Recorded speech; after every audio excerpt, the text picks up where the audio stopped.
Anushka Chaudhari, and today we'll learn the architecture of Netflix. So, this is the architecture of Netflix. It shows how Netflix uses a microservice architecture to handle millions of user requests effectively. It explains how different small services work together on AWS to deliver smooth streaming and personalized experiences to users. So, starting from client, which is a user side, this is where users use Netflix on a phone, TV, or a game console. When a user does something like open Netflix, search, or play a movie, a request is sent to Netflix backend servers. And the request first goes to the AWS Elastic Load Balancer from the client. This component distributes incoming requests evenly across multiple servers so no single server get overloaded. It helps handle millions of users smoothly. Then comes API gateway. Next, from the AWS Elastic Load Balancer, the request moves to the API gateway. It works like a traffic controller, that is, it decides where each request should go. It sends the request to the correct microservice like sign up API, play API, etc., which can be seen in diagram in the application APIs.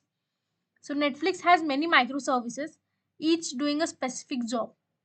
Like the sign up API, it handles new user registrations. Discovery API, it handles browsing and recommendations. And then comes Play API, which handles video playback.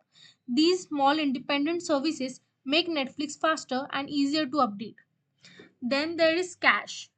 To speed things up, frequently used data like user profiles or recently watched list is stored in the cache. This avoids repeatedly fetching data from the main database.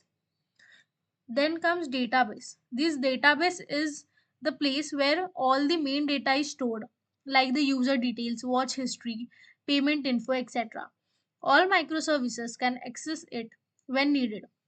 Then there are some more services like that. Netflix has many other backend services that handle tasks like authentication, user settings, and content management. Stream Then comes stream processing pipeline. When users watch shows or interact with Netflix, lots of data like viewing habits, pause timings, ratings, etc. are generated.